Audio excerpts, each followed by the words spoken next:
কিছু স্বপ্ন, কিছু মেঘলা, কিছু বইটই ধুলো লাগা, কিছু ইচ্ছে সারা দিচ্ছে এ বসন্ত রাতে জাগা।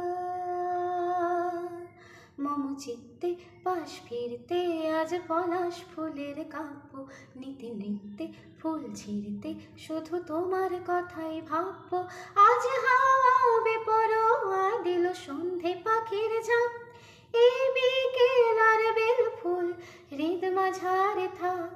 নীল দিগন্তে ওই ফুলের আগুন লাগলো লাগলো, নীল দিগন্তে বসন্তে সৌরভের শিখা জাগলো। বসন্তে নীল দিগন্তে দিগন্তে সুরের আগুন জ্বলছে।